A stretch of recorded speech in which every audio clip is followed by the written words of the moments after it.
We are looking at the illustration. We said our illustration is the May 2017. Our illustration is in May 2017. Question 5A. Question 5A. Question 5A. The question read. A Limited is acquiring B Limited. The selected financial data for the two companies are the selected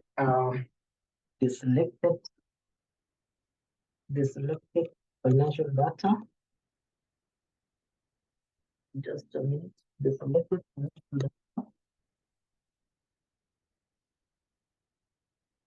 financial data of the two companies are as follows. We have the annual sales in million of A and B, 600, and for B is 120.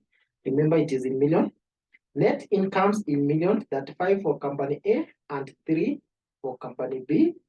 Ordinary shares outstanding in bracket in million. For company A, we have 10 million, and for company B, we have 2 million. Earning per share in bracket EPS, company A is 3.5 and company B is 1.5.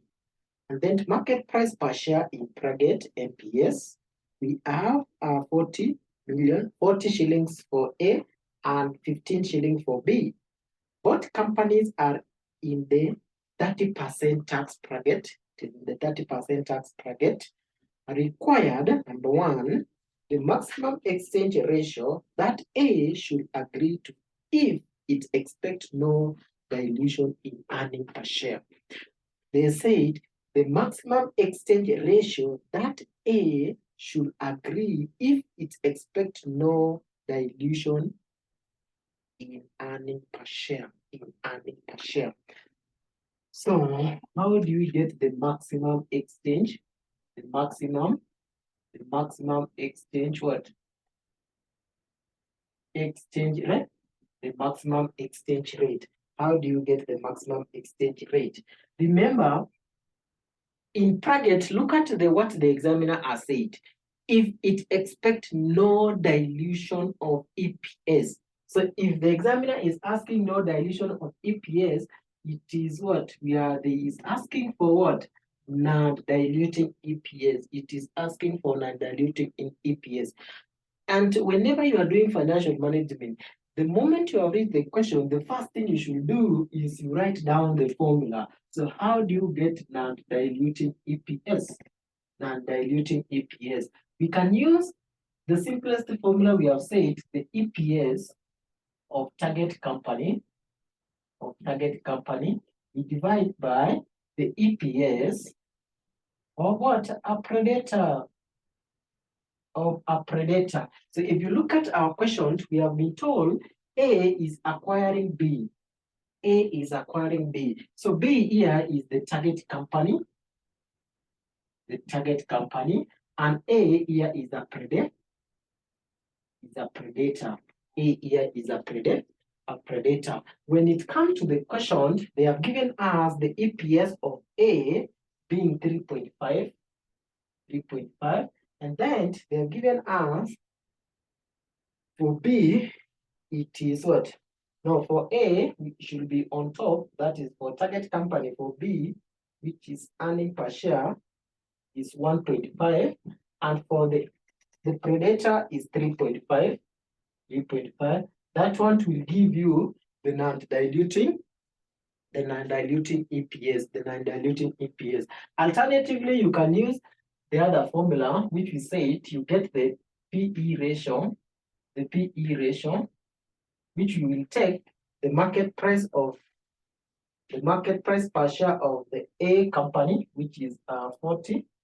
We divide by the earning per share of that company, which is 3.5. We multiply by the EPS of the target company, which is 1.5. And that one also, it should give you what? The non-diluting EPS. So make sure you get the calculator, you calculate, you get the final figures. That one will give you the total of 2 marks. Then we go to the we go to the next question. We go to the next question. Go to the next question. Go to the next question.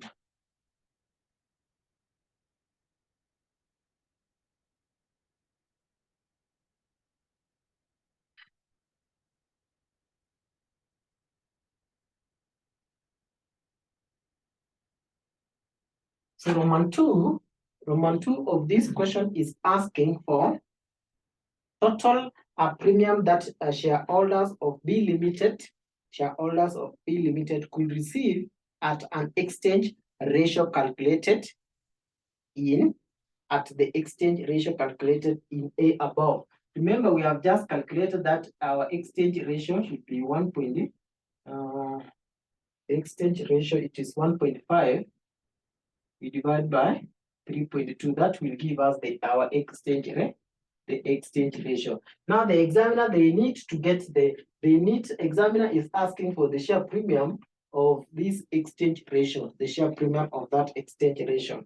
So first we need to get the the share premium. We have already get the earning. If you compute this one, you get your what? Your exchange ratio. You get your exchange ratio. You get your exchange ratio. And then now, how do you get the premium? How do you get the premium? The premium is overpriced. The overprice, that is the original price, you subtract by the market price. Market price of what? The target company. So you will be looking at these people, they were willing to offer at how much, and what is the company is selling. So if the original price of this company is 100, but the market price of the target company, if they do valuation, it is 120. So eventually the shareholders will eat that 20 shilling, which is above the overprice. So how do you get the? So we need to get the overprice. So overprice, examiner is just playing with your mind. Overprice, you write with a bold or capital letter, is the same as non-diluting what? Non-diluting earning per share. Overprice is the same as the non-diluting earning per share, which you have already gotten this one, non-diluting per share. So you will come here to get that premium. You will come to take 1.5 over 3.5 minus the market price of the target company. The market price of the target company is 15 shilling. That one will give you the premium. That one will give you the premium. But examiner is asking for the total premium. The examiner is asking for the total premium. The examiner is asking for the total premium. The examiner is asking for the total premium.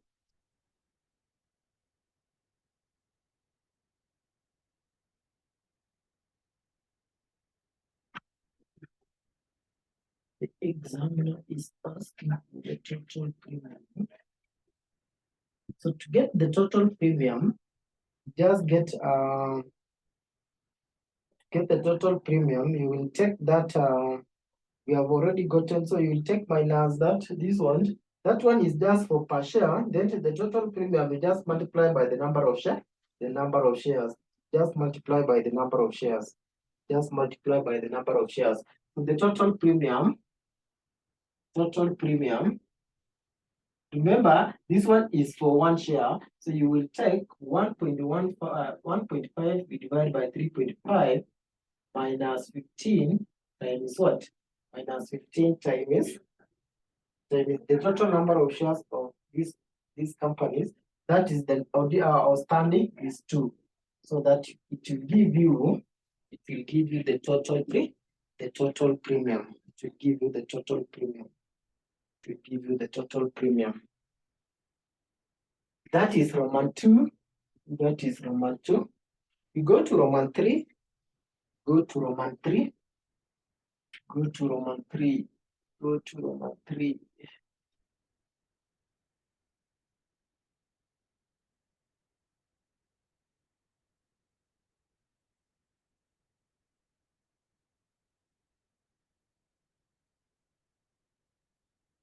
Roman 3 is asking a limited post-acquisition earning per share. So it is asking for post-acquisition EPS, the post-acquisition EPS, that is earning per share. If the two companies settle on a price of what, 20 shilling. So if they come, they will have the overprice of what? Okay, 20.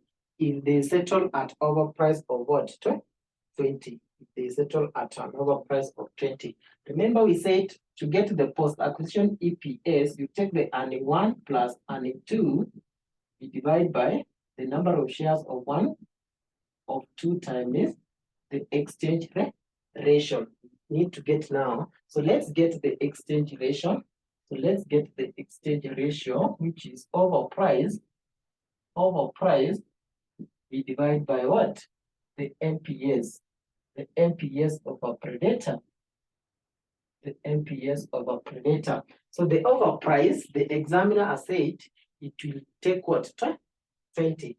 So the overprice here will be 20. We divide by the MPS, which is 40. The MPS, which is 40. So that one will give me 1, 2, which is 1 over 2. So our exchange ratio will be 1 over 2. So now I can get my post-acquisition. I can get post-acquisition by taking the first earning, that is the net income of 35, the net income of 35 of acquiring company plus the net income of the purchase company, which is 3, we divide by the number of ordinary shares of acquiring company, which is 10, plus the number of shares of the purchased company, which is 2 times 1 over 2. That is the exchange ratio. But that one will give you the post-acquisition earning per share. That one will give you the post-acquisition earning per share. Then we go to the last part of this question, So make sure you finish this one by getting the final answer. You have the calculator. Why don't you get the final figures? So we go to the last Roman what? This one is Roman 3. That one is Roman 3. We go to the Roman 4. Go to the Roman 4.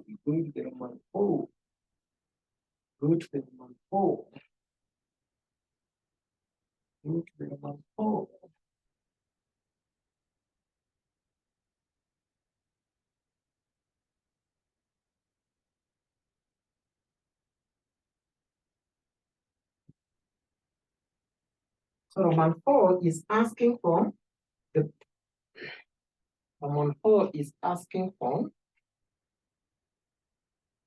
a post-acquisition earning per share if every 50 ordinary shares of B Limited was exchanged for 8% debentures of par value of 100 shilling each. Said a post-acquisition earning if every 50 ordinary shares of B Limited was exchanged for 5% debenture par value of what? 100. So what we trying to get here is just the interest on the debentures. Remember when we said the post-acquisition and post-acquisition EPS, we said we take the earnings. So in short, we are taking the earnings, we divide by 1 plus S1 times the exchange ratio. So when we say earning, we are referring to the profit after tax.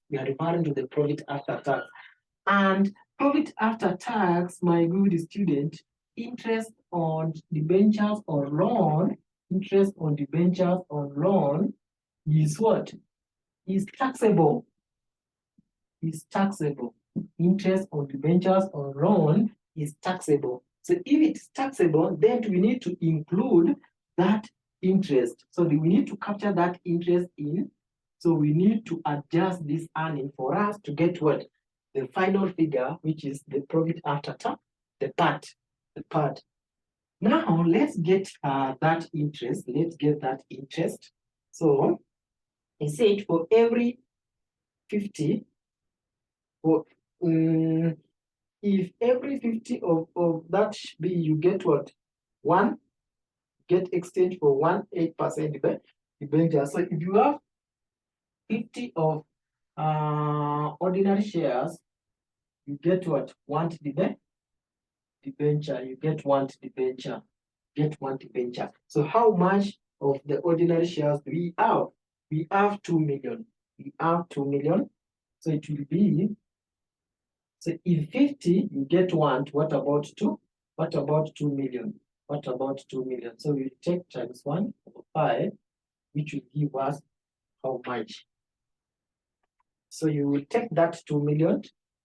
Then once you have gotten this, once you have gotten that one, you can get now the debentures of par value. We can get the interest.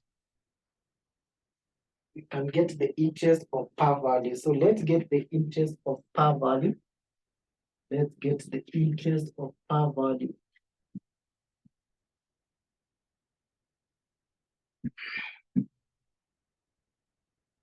So you get the interest of par value, which would be 8%, which would be 8% of 100, of 8% of 1,000. That is the par value.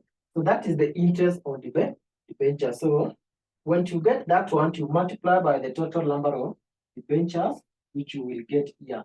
So you will multiply by the total number of debentures, which you will get. I don't have the calculator. I've forgotten my calculator.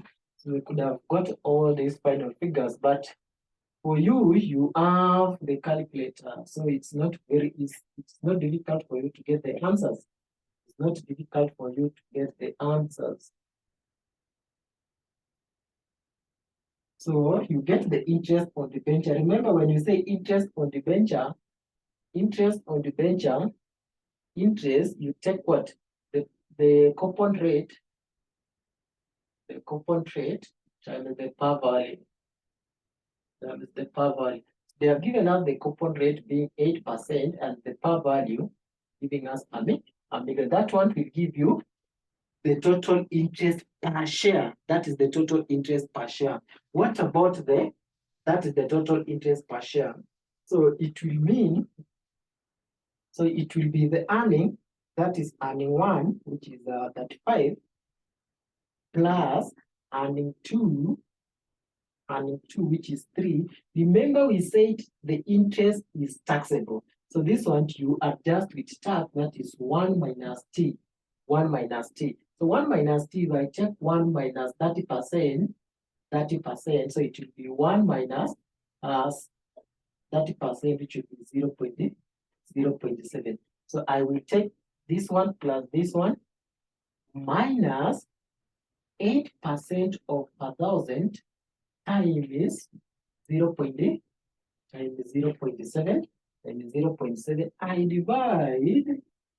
divide by the number of ordinary shares of a company, which is 10 plus 2 times the exchange rate, the exchange ratio. The exchange ratio will still remain same. The exchange ratio will still remain the same, so that you will get your answer, and that one you will comfortably go with your total marks of what? 2 times 4, that is 8 marks. That is 8 marks. That is 8 marks. That is 8 marks. So guys, let's meet on the next topic, still subtopic on the mergers and acquisitions, which will be seeing another valuation on another model, but not on the same model, but still on the same topic. So let's meet and get these videos from just if you go to my YouTube channel, that is the CPA Rono, you get all this YouTube videos. You can get those links attached there. It will take you to the where you can download these videos and view on your own. Thank you guys. Let's meet on the next class.